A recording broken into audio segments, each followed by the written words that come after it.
Bonjour, donc ici je vous propose de modifier des images que l'on trouve dans le Design Space. Donc les images de gauche sont les images originales et les images toutes rouges sont celles que j'ai modifiées. Donc je modifie dans un premier temps mon texte Love More. Vous voyez que chaque couleur égale une image et moi en fait je veux juste la ligne avec le cœur. Donc dans un premier temps je soude toute l'image entière, comme ça je vais pouvoir prendre un carré que je vais modifier en rectangle et comme ça je vais couvrir la ligne avec le cœur et je vais sélectionner les deux images et puis je vais couper, ce qui va me permettre de récupérer uniquement la ligne avec Love, le cœur et More. Voilà, donc j'enlève les choses qui ne m'intéressent plus. Voilà, donc mon image ici est prête. Et puis maintenant je vais séparer tous les cœurs et également enlever le ballon. En fait le ballon tout seul ne m'intéresse pas, mais par contre je veux récupérer la petite queue du ballon avec la petite ficelle. Donc du coup je vais dans contour et j'enlève les parties qui ne m'intéressent pas. Voilà, donc là j'ai sélectionné, je vérifie bien qu'il n'y ait pas une partie manquante. Ici c'est bon, je vérifie qu'il n'y ait plus rien. C'est bon. Donc là je continue avec les lettres Love. Du coup je prends un corps, un carré dans la catégorie forme. Je viens couvrir un cœur. Je sélectionne les deux images et je viens couper. Je vais faire cette étape à chaque lettre, ce qui fait que mes lettres vont pouvoir être toutes séparées. Je vais accélérer un petit peu du coup. N'hésitez pas à me poser des questions en commentaire. Si vous avez des questions ou des idées de vidéos à me suggérer, n'hésitez pas. Donc une fois que toutes mes lettres sont séparées, je vais reprendre la petite queue avec la petite ficelle et je viens les placer sous chaque lettre. Une fois que mes placements sont faits, je viens sélectionner toutes les images ensemble et je viens cliquer sur souder. Ce qui fait que l'image, au lieu d'être plein d'images différentes, elle est plus qu'une seule et même image, donc une seule et même découpe.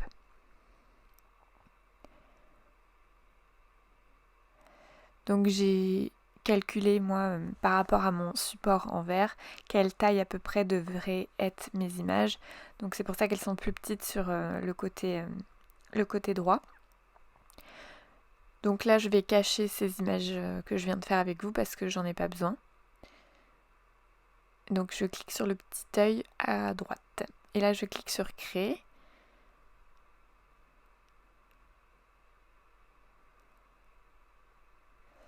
Je vais mettre du masking tape, du coup je préfère décaler légèrement mes deux images, comme ça je suis sûre que les découpes ne tombent pas dans le masking tape et du coup je suis sûre que mes découpes sont correctes.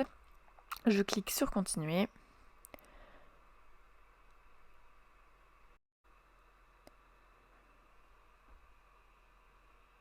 Donc je viens sélectionner vinyle brillant.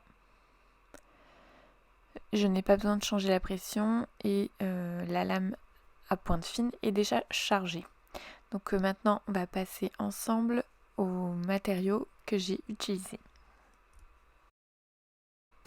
Donc du Smart Vinyl de chez Cricut, du Transfer Tape de chez Cricut, le crochet d'échenillage, des petites spatules,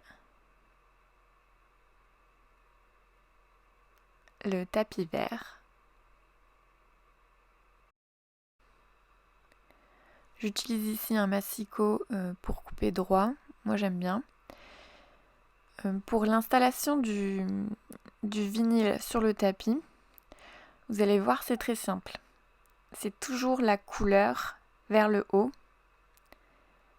et pas du tout là où c'est écrit Cricut. Moi je centre bien mon matériau et j'utilise du masking tape, enfin pas du masking tape, du scotch de peintre pour bien plaquer le vinyle sur le tapis pour être sûr que la découpe soit optimale. Donc là vous voyez, j'ai même relevé le scotch pour bien plaquer. Et une fois que c'est fait, je charge le tapis. Je clique sur la lumière qui clignote, les petites flèches.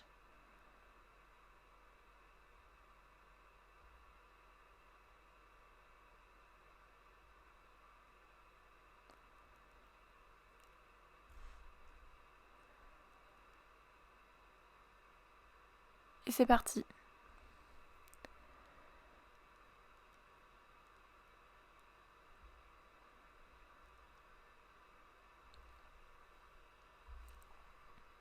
Une fois que c'est fini, je décharge le tapis. Je retire le masking tape, le scotch de peintre. Je sais pas pourquoi je dis ça à chaque fois. Donc vous voyez ici, ça a découpé correctement. Je passe donc à l'étape de l'échenillage. Je prends mon petit crochet, je viens dans un angle commencer à soulever tout doucement le vinyle et j'enlève donc les parties qui ne m'intéressent pas. Prenez votre temps, ce serait dommage d'enlever une lettre alors qu'on souhaite la garder.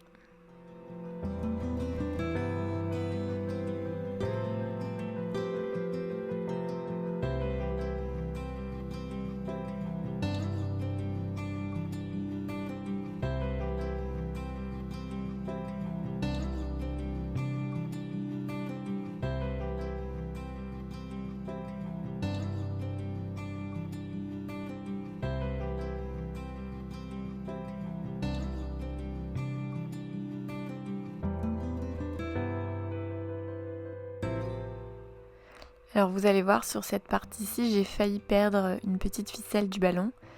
Mais vu que je suis allée doucement, j'ai réussi à pas trop la faire bouger. Et vous allez voir, je vais sans problème réussir à la décaler et à la remettre au centre. Alors je sais pas vous, mais moi j'adore écheniller. Je trouve qu'avec le crochet c'est hyper facile et en plus c'est hyper satisfaisant quoi. C'est trop beau de voir apparaître le motif au fur et à mesure. Donc n'hésitez pas à me dire en commentaire vous si vous aimez ou si vous n'aimez pas.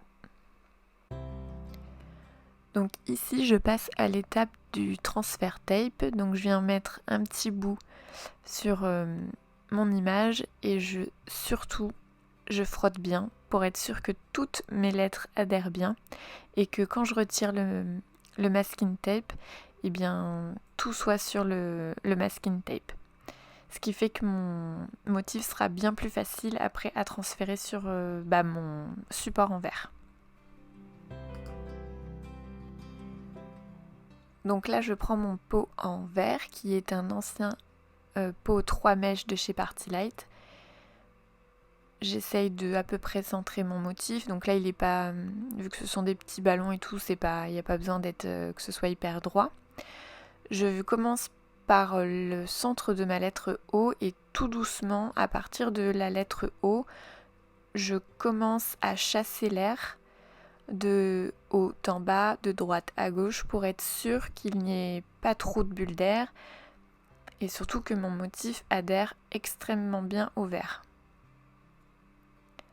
Donc vaut mieux prendre son temps à cette étape et ne pas retirer tout de suite le masking tape, vaut mieux bien frotter. Donc je le fais d'abord au doigt et après je reprends ma petite spatule. Surtout, prenez votre temps pour enlever le transfert tape. Si jamais vous voyez que c'est pas bien adhéré, vous frottez encore et encore jusqu'à ce que ce soit bien adhéré. Et voici le résultat.